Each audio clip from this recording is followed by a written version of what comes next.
Hi, this is Jack at Jack's Transmissions. Thank you for reviewing our products today.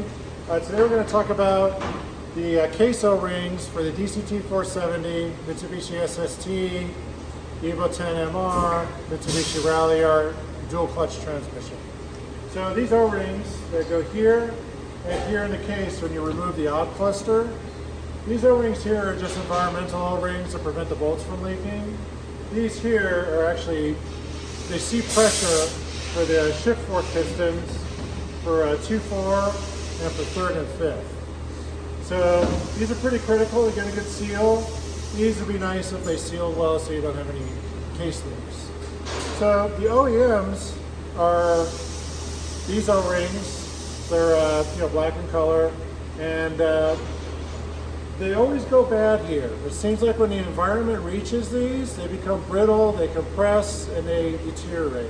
And they're just not a very good material for the environment. They seem to do okay here, but not so great here. So, like with our clutch hubs, where we found the OEM O-rings for the clutch hub, where the aftermarket are the black ones that are no good.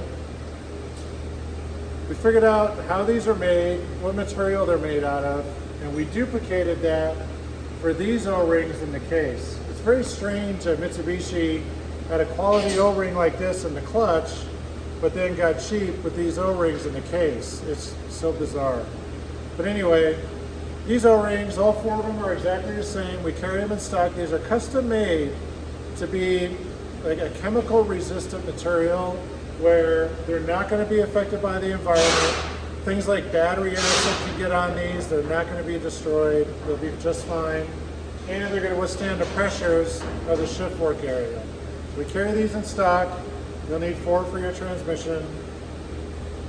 Probably a good idea just to replace all 4 while you're in there and do the job right. Thank you.